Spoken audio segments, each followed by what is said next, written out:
শয়তান, কোন ইবলিস, কোন দাজ্জাল বুঝাইলো এই আমাদের মহিলাদেরকে যে রমজান মাসে শাড়ি গহনা 3 পিস জুতা সম্পূর্ণ নতুন কিনতে হয়? খোদার কসম, এটা পৃথিবীর কোনো কিতাবে নাই, কোনো আলেম বলে নাই, কোনো আউলিয়া বলে নাই, কেউ বলে নাই।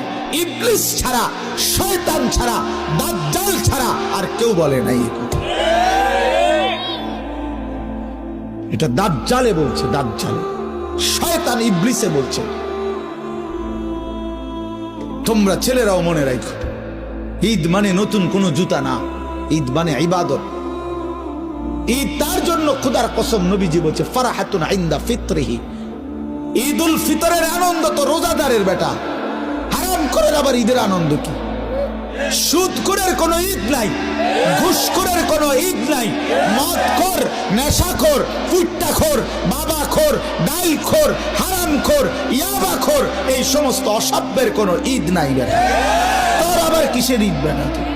হ্যাঁ, বেহায়া নারী, বেপর্দা নারী রাস্তার পুরুষকে হাইটা হাইটা